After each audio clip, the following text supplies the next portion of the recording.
چاوەکە ژنانە لە هەوا بیتن ئیمان دەرباز دگەل هەوەیە نیوەی کۆمەڵ دەست پێتکە لە بارزان لەوێ دەرێ ئەم ژنەکە کاندید وەردەگرن ئەو دناوجەرگێ شوڕەش و سەرهلدان و بەرخودان و ئەنفەڵ و جینوسایدان ژدایی بووە ژماڵباتەکێ کو لە دەردوراخۆ لە ئالیە ڕاست و چەپێ دنێرە بێهنا شەهیدان تێ هێژی دناف خێزانەوەیدا بڕەش پوشان خەملاندینە ئەمێ ژوێ بپرسن چما دخوازە بچە پەرلەمانی عێراقێ لەوێ دەرێ چ پلانێک هەیە ji بوستاندنە حەق و مافên دەستوریên milletê Kurd bi taybetî wê zilm û stema li ser gel û milletê me bi dirêjehiya dîrokê hatiye kirin em ê ji wê bipirsin li wê derê dikare weke jineke Kurd çi biguhere bi hevra em li bar zanin bersif li bawê ye hûn jî bîner bin kerem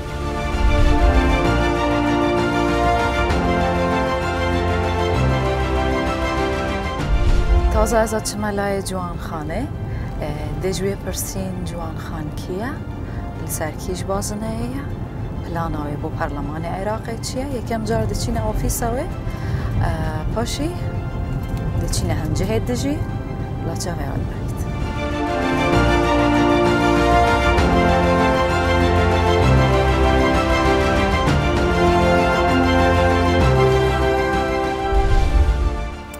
ئێدی جوانخان حەزکەم بزانین تو کی سەر کیش بازنەی دەستپێکی وێ بزانین بەڵێ سەرەتا من بە خێراتتان دەکەم ئەزیەتان کێشە کە تەشریفتان هێناو هاتن بۆ ئێرەوە ئەزیەتان کێشە من جوان عەبدوڵڵا عومەرم کاندیدی ژمارە 23 پارتی دیموکراتی کوردستان بۆ ئەنجومەنی نوێنەرانی عێراق لە بازنەی یەک سەر بە پارێزگای هەولێر باشە یعنی چ بوون سەبەب تا فکر کرد خۆ کاندید بکەی کەسێن دەوروبەر تو هەندای یان فکرەیاتە بخۆ بوو بەڵێ لەوانەیە خۆکارێک بۆ بگەڕێتەوە کە من خۆم دەرچووی کۆلێژی یاسا و بە حکمی ئەوەی کەوا کۆلێژی یاسا پسپۆڕاتیە لە پەرلەمانە خود بڵێن توانین بڵێن بە درێژایی 4 ساڵی کۆلێژی یاسا تۆ باسی یاسا ئەخۆێنێت یاسا چۆن دەرەکرێت ئیشی پەرلەمانتاریتی ئەمە خۆی سەبەبێک بووکەوە لە سەرەتای کۆلیژەوە تموحەکم بۆ پیا بێەوە لە ڕاستیش ئەو کاتە من جورئەتێکم هەبوو مامۆستاکانم هەمیشە هاندەر بووم بۆەوەی کەوە لە مستەقبل بتوانم ڕۆڵێکی واوەەر بگرم و ئەو ڕۆڵە بگێرم لە کۆمەڵگادا بەڵام جگەلەوە دەوری گەورە خودم ڕۆڵی گەورە ئەگەڕێتەوە بۆ خانەوە دەکەم کە هەمیشە پاڵپش بوون لەوەی کەەوە بەردەوام بم و خۆم نەدا خولا ڕابردوژی باوارم تەخو کاندید کرد بووش بەرتەمەنێتە تنەهاتیە قبیل چ بوون سەبەب کوت و کۆڵ نەدەی بەردەوام بی هەندێک شەڕی دیگەل تەمەنیت کەن هەندێک دیگەل بچووکاتیت کەنیانی ئەف جوداهیە چاوە چێ بوو چ بوو سەبەبێ نەکۆڵ نەدانێ بەڵێ ڕاستە 4 ساڵ پێش ئێستا من کاندید بوو ئەو کات تەمەنم 28 ساڵ بووە یاسای هەڵبژاردننی عێراق تەمەنی تەرشیحی 32 ساڵدانا بوو لەو کاتێ من خۆم تەرشیح کرد یان بڵێن پارتی دموکرات کوردستان ئەو دەرفەتەی پێبەخشیم بڕیار وا بووکەوە گفتوگۆ لەسەر یاساکە بکرێتەوە تەمەنی یاسایی ئەو کەسێک خۆی دەپاڵەورێت لە 32 ساڵ ببێ بۆ 28 ساڵ بەڵام بەداخەوە ئەو کات ڕێک نەکەوت بۆ لە کۆمسیۆنی بەغدا ناوەکەی منیان دەرهێنا و بەڵام ئەو خولەش من هەر بەردەوام بووم بۆەوە نا کە کار بکەم لەسەرەوە سوور بم بمە پەرلەمانتەر بەڵکو بۆی کەواوە گەنجێک ئەو بڕوان بەخۆ بووە هەستم بەو بەرپرسیارەتەیە کردکەوە لە کۆمەلگایە و لە کۆمەڵی ڕێکخراوی کۆمەڵگەی مەدەنی کارمان کرد جگەلەوە لە گۆڤار و ڕۆژنامە دەستی نووسینم هەبوو لە بابەتە یاسایی و سیاسەکان ئەم نووسی دیارە ئەمانە و بێگومان ڕۆڵی گەورە گەڕێتەوە بۆ ئەو دوو خانەوادەی کەوا من تێدام هەم خانەوادەی ماڵی باوکم و ئەو خانەوادێکەوە ئێستا لەگەڵ یانانژی ماڵە خەزوران من ئەوە هەموو بەیەکەوە وای کردووە دیارە ئەمە متمانەیەکمان لای پارتی دموکراتی کوردستان دروست کردووە جوانخان قوربانیدان مەغدوریات بزەحمەت گەهشتنە هەدەفان ئەvە نابیتە هێزێک ji بۆ ژنێک و زێدەتر لەبەرخۆ بدەتن و بە ئیسرارتر بیت گەهشتنە هەدەفە ji بووتە ئەف هێزە هەبوو یعنی خەم و کۆڤان ji دەستدان مەغدوریات بەڵێ بە دڵنیاییەوە من هەروەک ئاماژەم پێکرد من کە خێزانی شەهیدێکە بێنم بە تایبەتکەوە لە منەوە نزیکم و خزماتیم لەگەڵان کە ئەم بینم دوای ئەوەی کەوە مێردەکانیان لە دەستداون و بنەتە قوربان گیانیان کردوتە قوربانی کوردستانەوە بەڵام ئەوان بۆ جۆش و خڕۆش و هەموو هێزەوە بەردەوامن و مناڵی باشیان پەروەردە کردووە و گەیاندونیەتە ئاستێکەوە بەرپرسیارەتی هەڵبگرن و سەربەرزانە و سەرکەوتووە نەتوانێتیان بەردەوام بم لە ژیان ئەوە خۆی لە خۆیان هێزێک بە مرۆڤ ببەخشێت بەروی هەموو کەسێک ناتوانەوە بکە من دایمەن پاس لەوەکەم ڕاستەکەوە پیاوانی ئێمە سەربەرزانە شەهیدە بن لە پێناو نیشتیماندا بەڵام ڕۆ لە قورسەکە بۆ ژنانمانە مێنێتەوە لەبەر ئەوەی ئەوان لەو کۆمەڵگایە مێنەوەکە کۆمەڵگایەکە پڕە لە کەلتور زۆر زەحمەتە تۆ ژن بیت لە ناو کۆمەڵگایەکی وا عەشایری و پڕ لە کەلتور بتوانیت کۆمەڵی منداڵ پێ بکەینی و سەرکەوتوانە بێت لە پەروەردەکردنی ئەvە خاڵێکە زۆر گرنگ بوو دخوازم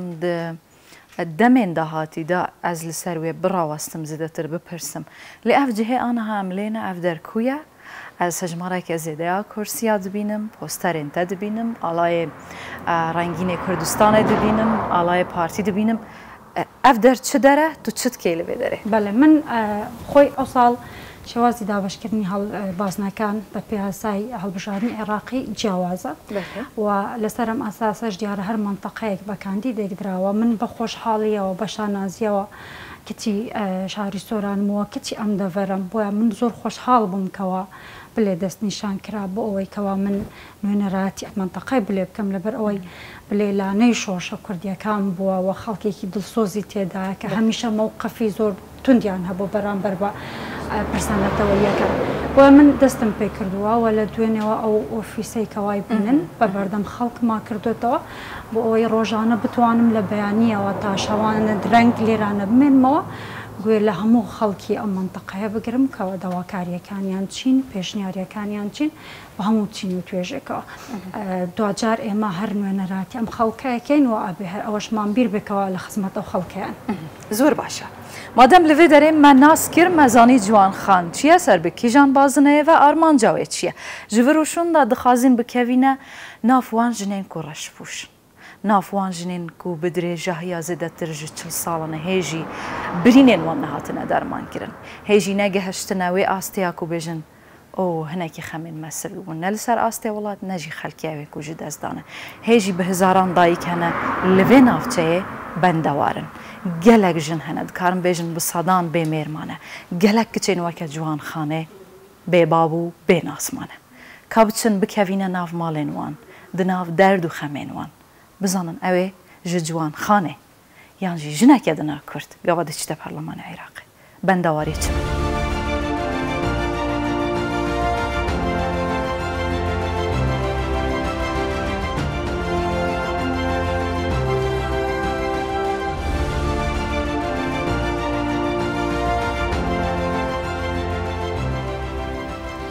لە ساڵە 1983 ڕژێما بەعز bi zîl û debaba û trombêl û esker û serbazên xwe bi hemî hêza xwe ve hatine menteqeya Barzan ciwan genc û pîr zarok yek û ji 8 saliyê pêda bû bêrehmanetirîn bihûvanetirîn dirindanetirîn awa derbasî nav zîl û trombêlên xwe yên serbazî kirin Buxar û navarasta Iraqê ciwan çiman ji 8000 tenê 500 rofatên wan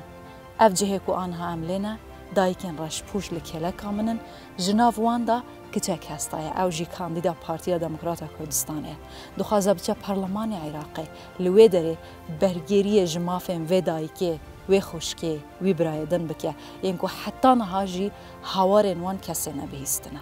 ew dixwaze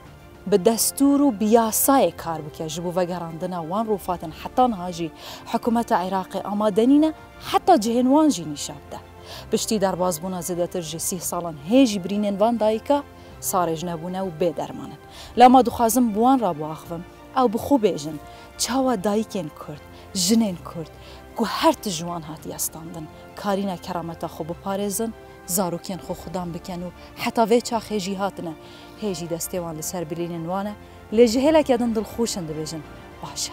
Kurdistan heye alayê me heye em dikarin bi zimanê xwe biaxivin êdî ev e welatê me ye dayikê li dayika min ev dayike gava min diaxivî digiriya ez nikarim hest pê bikem ka birînên te çend bêdermanin çend kûrin te çi ji dest daye ez nikarim hest bikem tinê dixwazim bizanim çi hate bîra te çi wel te kir tu bigiriyeyî ويقابه هتا بيرامن وهم تمن شاكرة كنا رزو برا تيار الهندو سري ما بي توب الهندو سري ما بي وجو حس كرتنوف ما دو قابه من بيرامن ويقابه هتا كيه تبرن بابي من بره بابي بتشكد من بره مامي وای بره پس مامي من بره سيزا باید من بره بابي متى كيم كره دايك هاي نزيك كره متى من غير تاقانه هبي اوش زبای ما بي كره متى اوش بره چاوا برن دایکی وقتی هاتن دايك قربان سباز خودش من وش نکردن کدرت تو په جبل خانه دای اردگاه ما ام هستانیا بابی بابا بچه بیا بچه قومی ولا گوته عسکر دوره الان گوت ولا روش حالات و نه حالات ولا داخل ناب اردگاهی بی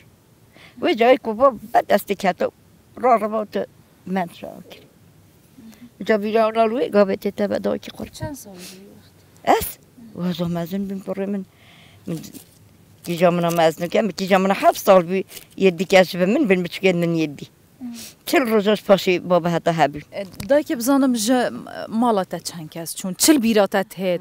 وی وقتی که هاتین بزیل و ترومبیلن خوین سربازی بدرندانه ترین آوات چه تا پیش چاویده؟ خود ما دو چه تا پیش چاوین من لمرنه زیادتر ما چی دی ندید روزا حشره لمداد قیامت سر ما هات ما به متا چه خود هچی ویدی نبی نزانی کوچه قومی به تو دباب و طوب و عسکر و طیاره و همه بر الحمد سری ما بین خدا و خو نوین که مش خردا کتان کو ببین دی یک نکو خود نوین کل جه که وش شاربی یه هایو نه و آخر گرتن 10 سالیش پیدا و آخر برن نه دین و نه پیر و نه خوش و نه کس ندا پاش خود دل مجمع مسئولیت بود بخوینم 4 مردوف لیقرتار نبی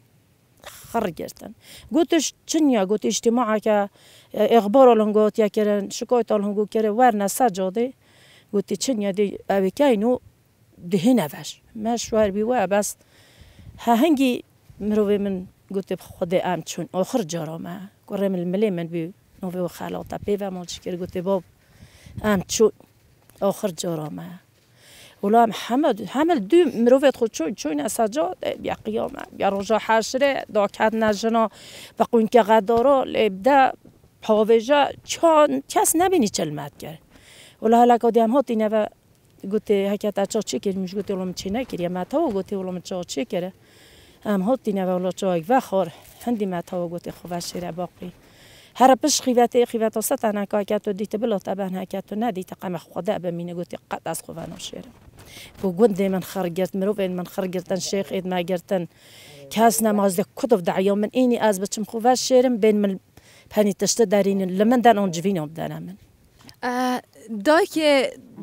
دخوازم گهداریات تجیب کمش مالات چند کس چونه جوی وقتی چه بیر هاتنک بوده مایه چه تشتاق پیشاویت مایه قد پیشاویت ناچیدن والله چه جال پیشاویت من ناچیده حتی کره ماشه ساخل پیشاویت من ناچیده هندی ماب چاوی خودیته حالا روزا زلام منو دو تیت من لریکو شوله گرتن سپیدازی بو ساعت 4 سپید داد چنا شوله لریکی گرتن سقاد عای گرتن عسکرگه ها تافمول تیمنی کچکاتری ها تا و گوتا بو بخو خازیره منیش لسا دایره بو گویش داراری کوی چید گوته با بلا 4 دوره مجمعای مدرعه و دبابای توخ کرده دیخر مرو و گیرن عسکرای 2 ضابط اشتگاه دابون گوته باب ضابطت بیده که خود تسلیم نکه که برخو خراد سر بری کن خازیره من گوته باب نترسه گوته برخی نیر بو سر بری نباشه پیچه که یه ترز بو خازیره من چه بیار روسیش ولی گردن گوته باب زاتو نهی لبا و عرض عیاله لبا بچکید ماتو نهی گوته باب از ده هم گوته من حبس دیته من روسیا دیته من برس دیته از بانگو پشتینگو جیانا من بوچه گوته کرد خو گوته از ده هم باب خلان سه جا و گریا جا من دو دش بین معنا دش من یک 6 مانگوش میر کره یک 9 مانگو میر کره تی من و گریا گوته مصری خون من گوته برا گوته الناس خموتا دامانات خمو خزانه خدا ما بحث نوی قلبي گوته بس از خمو پریزاد پریشانه هر دو جحیلن چاوین گولی بیتن خود هر دیگ بر معنا روزیش برد ام ودی روچون بس جدا عام جا هرچی بعد است و کت تزیلو کردن هرچی بعد است و کت تیاره رامی کرد عرض عیال چارجن برین دار کردن من جمعه ما و او رفاتت مایکو پلانا پارتیا به پلان وانا وگریتن به همه هنگی دگل جواکان او دولتی دگل حکومت عراقی یعنی داخوازه هوا جوی کاندیده بونمونه کاندیده دیت کرد جنه دیت کرد چیه کو جارات بجن جن درده جنات زانم آره والله ام زانین ام حسکن کو اوید ماش بو ما واسفرینن بلا بو ما بینه و ام چاوره و روزینا کوش بو ما بینه و کیفونه بلا بو ما بینه و حتی ام مرینیش ام چاورینه بلا بو ما و ام هیوید کن کو بو ما واسفرینن واش بینه و عینن و کیرا دام بخوبین اسا گورستان خو تازه ام شاکر و ممنون و راضی نپیا رب العالمین کو اف حس کرد بو مینا و ام هیوید کن کوش بو ما بینه و کو بو ما چیتا نکوان بو ما هچیا ول دست بو ما بکت واش واسفرین جان خان دایی که نوها حتی مواجه دار کین برینت ما زیاده تر کرده بن اشیت ما گرانتر دبن لی ده همان دمه ده هزامه جی زیاده تر دبیتن جبو برگیری کرنه جمافن کرده جنوسایدا ج انفالا جدایی که نوکی وان دایکا کو هشتا برینن وان به درمانن دایی که اشتا خواست کویاج دستتت هتن تو بکی بوستاندنا حق وان دایکا و گراندنا به هزاران روفات دی ين بارزانيان كو هشتانه وگراندنه دي چه بكي لپارلمان عراقي ده چه پلانه بله ایمان خان خوی زور جیاوازه کاتی کواله لپارکانی میجو درباره قربانیانی انفال خوینی تو وجدنا واقع او خانه ده سربرزانه لبینید بروف هستی سیری بود درسته بید و راستی ولگل خمو آزاره کانیان اجید من وقت کاندیده که پارتی دموکراتی کردستان لەگەڵ ئەوەی ئێمە لە خولەکانی پێشوش سەربەرزین بۆی کەوە هەموو هەوڵی خۆمان داوە لە پێنە ئەوەی ئەو بە شەڕفاتی ئەنفالی بارزانیەکان ماوە بیان گەڕێنینەوە کوردستان و لە هەمان کاتدا قەرەبووی خانەوادەی ئەنفالان بکەینەوە کە ئەوە شتێکی زۆر بچووکە بەرامبەر بۆ قوربانی ئەوەندانە جوان خان لەوێ دەری داوی پرسامشتاوە دكيجان لجنة دا تذكري زيادة الرول خوب بيني جبو خدمات كيرنا زيادة ترى جينوسايد وفجرة روفاتن أنفالن بقشتي أو دايكن كو جگر صوتينا أو دايكن جاورينا أو جنين بمير ماين أو دايكن بزاروك ماين تذكري دكيجان لجنة دا زيادة الرول خوب جري وخدمات خلقي كردستاني بقشتي بله خوي لجنة ما في مروف بشويكي قشتي برجري لما في همو تاكي ككات ومن للايك لبر اوي كوا بشيك لخانه ودا كمان لرزاكاني بيشوي بيش مرجان والشهيديان بخشوا ولا لايك ترش بشانازيا من لما منطقه مو برياره كانديدي اوامبم بويا لجنه ما في مروف بمن باشترين شونه بو اوي او خدمته بكم درجه بو خواتب دم كوا دسمان بكردو باشا هجایان بینرین نیوی کامل لفدره لسر روفاتا بارزانیان دیگل دایکن شهیدان خزانن شهیدان دایکن جگر صوتی و بندوار دیگل کاندیدا میا هجا ام جویدره درباس دبن درباسی داره کندن دبن حتی کو براستی بزانن کاندیدا ما جوان خان دکاره لپارلمان عراقی چه بکه پلانن وی چنه امی به هفراز زیدتر و ناز بکن و پلانین وی بسن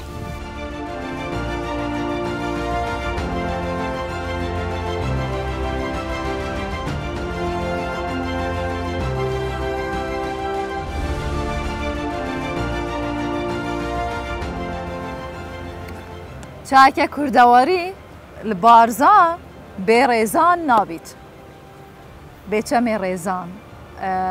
به ماسیا ریزان و به چایا ریزان هلبت گل خانم که جهاتی که جوان خانه کاندیدا پارتیه از هست کم دنا ویس رشت جوان بارزان یکم بسیارش تب کم اوه بیتن جوان خان یعنی احتمام که زیده براستی جی خدمت که زیده بو ویس رشت جوان که دیاریا خوده نهاتیه کرن و نهاتیه دان سبب گلک بونه از هست نایم سر سبب باغوین لێ تە حەسکەی چ بکەی بۆ vê navçeyê bi taybet ji bo siruştê vê navçeyê بارزان جگە لە ناوبانگێتی بەوەی کەەوە سروشتێکی جوانی هەیە و خەڵکەکەشی زۆر باش ئەو سروشتیان پاراستۆ و دیارراوانیش بوون کە هۆکارەوە بنکە ئەم سروشتە بەو شێوازە بمێنێتەوە هەم پاک و هەم ژۆک خۆی بمێنێتەوە بێگومان ئێمە ئەگەر متمانەی خەڵکیێرە بەدەست بێنی ئەو کاتچە پرۆژەیەک هەبێت